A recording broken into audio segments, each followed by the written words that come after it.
Good morning student. आज आपको कल मैंने आपको माइटोकॉन्ड्रिया बताया था। बीएससी फर्स्ट ईयर में आपको न्यूक्लियस या केंद्रक के बारे में बताना चाहती हूँ। ठीक है, सबसे पहले तो फर्स्ट के पास इसका डायग्राम है, डायग्राम के अकॉर्डिंग बताऊंगी, फिर एक्सप्लेन करूंगी। ये देखिए, ये न्यूक्लियस या केंद्रक का चित्र है। इसमें ये देखिए, इसमें एक बाहरी झिल्ली पाई जाती है जिसे आउटर मेम्ब्रेन कहते हैं, और एक अंदर की तरफ झिल्ली पाई जाती है जिसे क्या कहते हैं अपन, इनर मेम्ब्रेन कहा जाता है। ठीक है, तो दो प्रकार की इसमें क्या पाई जाती है, केंद्रक झिल्ली पाई जाती है। दोनों के बीच एक जगह पाई जाती है जिसे परकेंद्रिका कहते हैं। मतलब आउटर मेम्ब्रेन और इनर मेम्ब्रेन के बीच एक लेयर पाई जाती है जिसे परकेंद्रिका कहते हैं। ठीक है, इसके बाद देखो, इसमें एक क्या पाया जाता है, केंद्रिका। ये बड़ी होती है तथा एक से ज्यादा होती है। केंद्रिका जो होती है एक से ज्यादा तक संख्या में पाई जाती है। ठीक है, लेकिन जो कुछ एनिमल्स में एक से ज्यादा मतलब 4 भी होती हैं। ठीक है, इसके बाद देखिए केंद्रक कला। केंद्रक कला जिसको कहते हैं प्लाज्मा न्यूक्लियस जो पाया जाता है, न्यूक्लियोप्लाज्म में एक केंद्रक कला पाई जाती है जिसे न्यूक्लियस मेम्ब्रेन कहते हैं। तो केंद्रक कला जो होती है एंडोप्लाज्मिक रेटिकुलम पाया जाता है। केंद्रक कला में क्या पाए जाते हैं, ईआर पाए जाते हैं या एंडोप्लाज्मिक रेटिकुलम पाए जाते हैं, और इसमें छोटी छोटी दाने जैसी संरचना लगी होती है जिसे राइबोसोम्स भी कहा जाता है। इसके बाद इसमें धागे जैसी संरचना आपको दिख रही होगी, क्रोमेटिन का एक झाग मतलब जाल कहलाती है, ये क्रोमेटिन कहलाता है। इसके बाद देखिए, इसमें एक छिद्र पाए जाते हैं।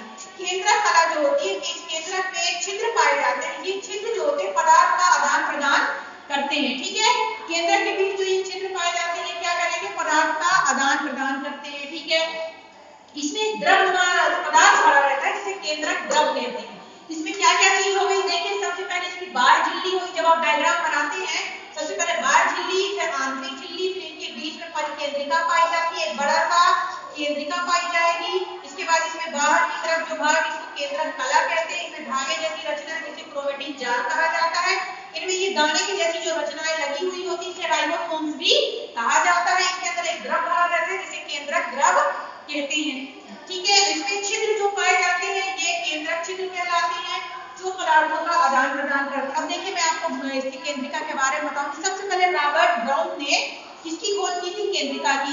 ये प्रोकैरियोटिक और यूकैरियोटिक दोनों में ये मिलते हैं, मतलब प्रोकैरियोटिक में भी मिलेगा, यूकैरियोटिक में भी मिलेगा। पर जो प्रोकैरियोटिक इसमें झिल्ली नहीं पाई जाती या मेम्ब्रेन नहीं पाई जाती, लेकिन जो यूकैरियोटिक केंद्रिका होती है उसमें क्या पाई जाती है, मेम्ब्रेन पाई जाती है या झिल्ली पाई जाती है। स्तनधारी जो होते हैं, स्तनधारी के आरबीसी में, इसमें यूकैरियोटिक जो होता है स्तनधारी के अंदर आते हैं। इसके अंदर क्या होता है, जो आरबीसी में केंद्रक नहीं पाया जाता, लेकिन कुछ जैसे ऊंट और लामा जो होते हैं इसके मतलब आरबीसी में केंद्रक पाया जाता है। ठीक है, तो ये क्लियर हुआ था।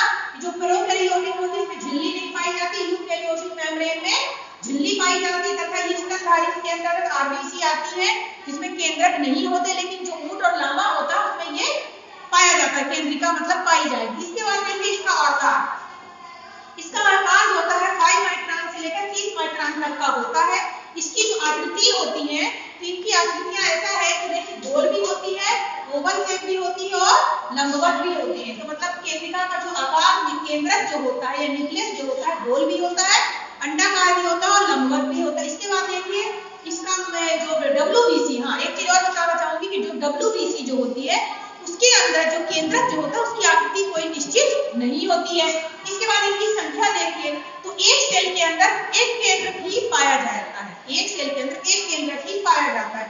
पर कभी-कभी दो केंद्रक वाली कोशिकाएं भी होती हैं, जिनमें कोशिकाओं के अंदर दो केंद्रक पाए जाते हैं। सेल के अंदर दो केंद्रक मिलते हैं, जैसे उदाहरण के लिए पैरामीशियम। पैरामीशियम में दो केंद्रक पाया जाता है, एक लघु एक गुरु, है ना। इस प्रकार दो केंद्रीय का मतलब होता है कि कुछ कोशिकाओं में अनगिनत, इनको हम काउंटेबल नहीं करते, बहुत सारे केंद्रक पाए जाते हैं। उदाहरण के लिए एस्केरिस, एस्केरिस जो होता है उसकी बाहरी चर्म जो होता है उसमें बहुत सारी केंद्रकों से मिलकर के बना हुआ होता है। तो देखिए केंद्रक कितने प्रकार का हो गया, एक केंद्रक वाला भी होता है, दो केंद्रक और बहुकेंद्रक, ये इनकी संख्या हो गई।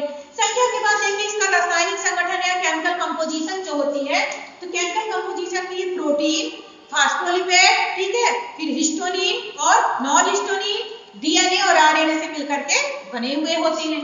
इसके बाद देखिए इसका structure, this is the most important. Structure means संरचना। संरचना में सबसे पहले होता है न्यूक्लियर मेम्ब्रेन या केंद्रक कला। जो सबसे बाहरी भाग जो है, न्यूक्लियस का सबसे बाहरी भाग जो है, ये क्या कहलाता है, NM या nucleus membrane. Nucleus membrane reticulum पाया जाता है, जिसके ऊपर छोटे छोटे राइबोसोम्स लगे हुए होते हैं।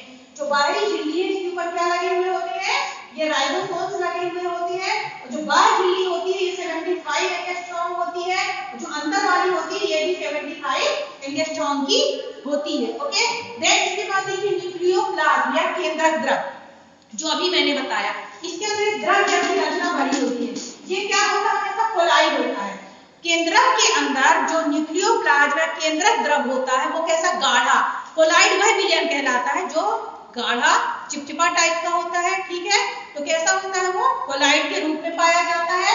और कोलाइड का मतलब ये भी होता है कि उसमें आपके केमिस्ट्री में भी है कोलाइड। ठीक है, तो देखिए कोलाइड पाया जाएगा। इसके अंदर क्या पाया जाता है, द्रव के अंदर प्रोटीन, फास्फोलिपिड, देन इसमें पाया जाता है क्लोराइड मतलब कोलाइड पदार्थ और धागे जैसी रचना पाई जाती है जिन्हें क्रोमेटिन कहते हैं। तो द्रव के अंदर क्या क्या पाया गया, प्रोटीन, फास्फोलिपिड और कोलाइड पदार्थ जैसा होता है ये, और इसके अंदर क्या धागे के समान रचना भी पाई जाती है। इसके बाद हम आते हैं न्यूक्लियस या केंद्रिका। इसके अंदर एक बड़ा सा ऐसी बड़ी सी संरचना होती है जिसे क्या कहते हैं अपन, न्यूक्लियस या केंद्रिका।